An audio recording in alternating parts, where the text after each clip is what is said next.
আজকে যখন আমরা এই দাবি নিয়ে গেলাম যে আগামী 1 মাসেরও কম সময় আছে যে নির্বাচিত ডাকসুর, ফলে পরবর্তী ডাকসু কখন হবে এই প্রশ্ন যখন আমরা বিশ্ববিদ্যালয় প্রশাসনকে করেছি, ট্রেজারার মহোদয় বলেছেন যে কোনো ধরনের সিদ্ধান্ত নেওয়া হয়নি যে ডাকসু কবে হবে, এই কারণে ইউজিসিকে চিঠি পাঠানো যায়নি এবং বাজেট বরাদ্দ হয়নি ডাকসুর জন্য।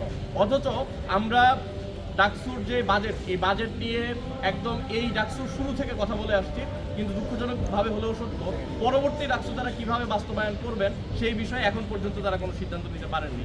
না বাজেটের ব্যাপারে, না কোনো ধরনের প্রশাসনিক সিদ্ধান্ত যে কবে ডাকসু হবে এবং কিভাবে হবে তার রোডম্যাপ দিয়ে। আমরা দুঃখজনকভাবে লক্ষ্য করেছি যে বিভিন্ন সময়ে যখনই যখন কোনো রাজনৈতিক সরকার ক্ষমতায় এসেছে, ডাকসুকে বন্ধ করে দেওয়ার পায় তারা করেছে। কারণ হচ্ছে যে ক্যাম্পাসে যদি শিক্ষার্থীদের মতামত প্রকাশের ন্যূনতম সুযোগ থাকে তাহলে সেটি তাদেরকে চাপে ফেলতে পারে। এই কারণে তারা রাজনৈতিক ভয়তাড়িত হয়ে তারা ডাকসুকে সবসময় বন্ধ রাখতে চেয়েছে। আমরা ক্যাম্পাসগুলোতে 90-এর হাওয়ার পূর্বাভাস লক্ষ্য করছি।